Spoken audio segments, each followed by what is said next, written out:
I really don't know how to start this, but I'll try. My brother was in film club when we were in high school, and after lots of begging from him, I became a member. We were assigned to once to make an animation. When we came home from that day, my brother was acting strange and said in a low voice that he needed to start his animation immediately. So he went upstairs to his room without any further conversation. He stayed in his room almost the entire week, leaving only to use the bathroom, eat, and go to school. I was worried, and so were our parents, but we decided to leave him alone. I still wonder why to this day, why we decided to do that. About 3 or 4 days before the animation was due, he was finished. I asked to see it, but he said no, even when I offered to let him see mine. He said that it was a huge surprise for everyone in film club, so he went ahead and smiled at me. It was the creepiest smile I have ever seen. The day the animations were due eventually came. There were about 6 kids in film club, including my brother and me. Since we were asked by the club director to do, each of us brought one friend.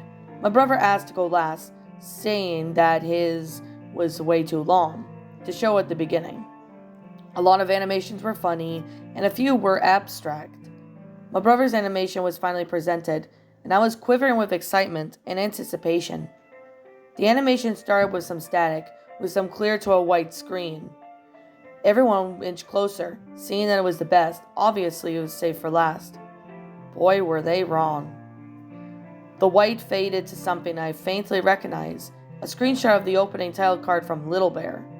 Little Bear was a show that we used to watch when we were kids. The title appeared, which read in a very crude handwriting, Little Bear and the Big Red Book. The animation started like the normal Little Bear episode. Little Bear was out in the yard playing fisherman. Then he stopped and said that if he wondered if Father Bear would like to go fishing the next day. He ran inside to ask. Father Bear was sitting at the table with the big red book open before him. Father Bear looked very sad and somewhat angry. Little Bear did not notice and asked Father Bear if they could go fishing tomorrow. Father Bear gave no response, but stood up and walked out of the house without saying a word. Little Bear looked very disappointed for a second. He climbed into Father Bear's chair and began to read the big red book.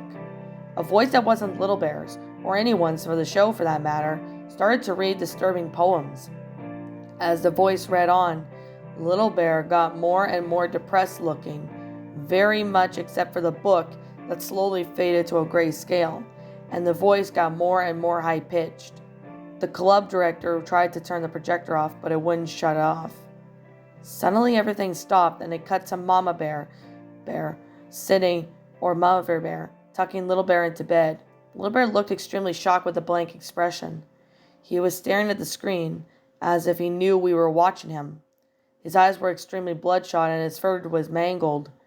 The whole scene, except for Mother Bear and Little Bear, was drawn in great detail, like an oil painting. Mother Bear turned off the light and left the room. Little Bear started to sing slowly as the room increased in darkness. My Bonnie lies over the ocean. My Bonnie lies over the sea. My Bonnie lies over the ocean. Oh, bring back my Bonnie to me.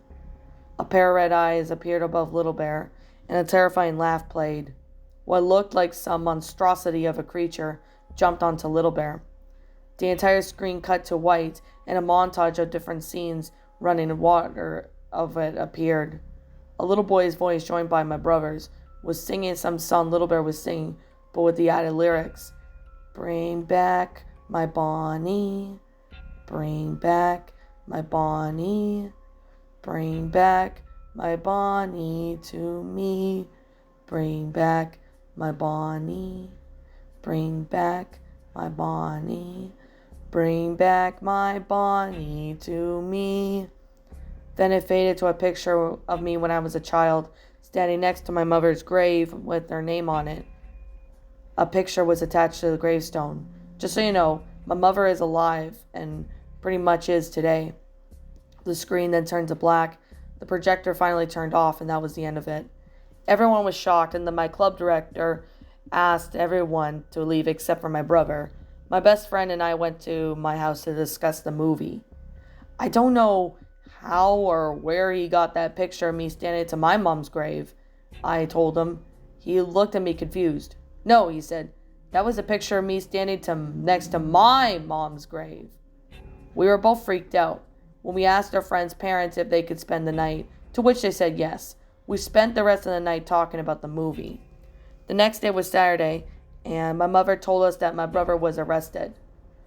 The Monday we came back to school, we found out that an assembly that had the 4 other kids from film club and the 5 others that were visiting had taken their own life after killing their mothers. The film director quit his job and never returned to class. When I came home that day, I found that my brother was put in prison for a life sentence of 18 counts of murder and 1 account of the public disturbance. He will never be released, so there is no possibility of parole. I decided to keep this as a secret for long, but now I'm afraid. I just need to tell someone. Somebody somehow found my brother's animation and put it on the internet on a file sharing website under the title Little Bird and the Big Red Book, never seen before or seen episode, in some sick hope that it will traumatize little children. I have contacted the website and asked the administrators to take it down. I'm currently waiting for a reply. Thank you for taking your time to read this.